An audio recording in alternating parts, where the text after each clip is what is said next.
പത്തനംതിട്ട പെരുന്നാട്ടിൽ സംഘപരിവാർ പ്രവർത്തകർ കൊലപ്പെടുത്തിയ DYFI CITU പ്രവർത്തകൻ ജിതിൻ ഷാജിയുടെ മൃതദേഹം കോന്നി ബസ് സ്റ്റാൻഡിൽ പൊതുദർശനത്തിനായി വെച്ചു.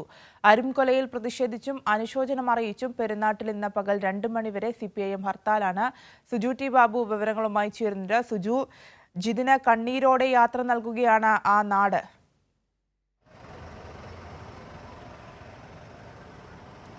തീർച്ചയായിട്ടും അവരെ കണ്ണീരോടെ നാട് യാത്ര നൽകുകയാണ്. ഇപ്പോൾ കോന്നി പ്രൈവറ്റ് ബസ് സ്റ്റാൻഡിന് സമീപമുള്ള ചെറിയ പന്തലിലാണ് ഇപ്പോൾ മൃതദേഹം അല്പസമയം പൊതുദർശനമായി വെച്ചിരുന്നത്.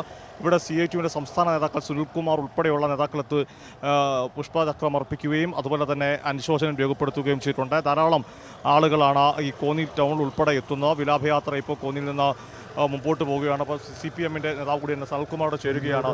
ഒരു അരങ്കൊലയിൽ നാടാകെ പ്രതിഷേധിക്കുകയാണ്. ശക്തമായ ഒരു പ്രതിഷേധമാണ് നാട്ടിലാകെ ഉയർന്നു വന്നിരിക്കുന്നത്. കാരണം 2021 ഡിസംബർ 2 സമാനമായ സന്ദീപിനെ കൊലപ്പെടുത്തിയ അതേ മാർഗത്തിലൂടെയാണ് RSS ഈ കൊലപാതകവും നടത്തിയിട്ടുള്ളത്. ചെറുപ്പക്കാരായിട്ടുള്ള ആളുകളെ കൊലപ്പെടുത്തിയാൽ പ്രസ്ഥാനത്തെ തകർക്കാമെന്നുള്ളത് അവരുടെ വ്യാമോഹം മാത്രമാണ്.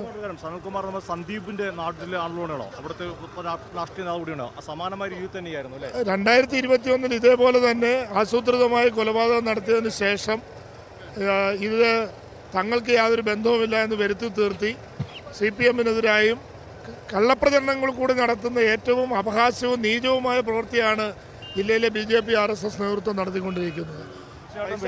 പൈശാചികമായ ഈ കൊലപാതകത്തിനെതിരെ വലിയ തോതിലുള്ള പ്രതിഷേധം ഉയർന്നു വരിക തന്നെ ചെയ്യും. ജനങ്ങളാകെ ശക്തമായി ഈ കാര്യത്തിൽ പ്രതിഷേധിക്കുന്നുണ്ട്.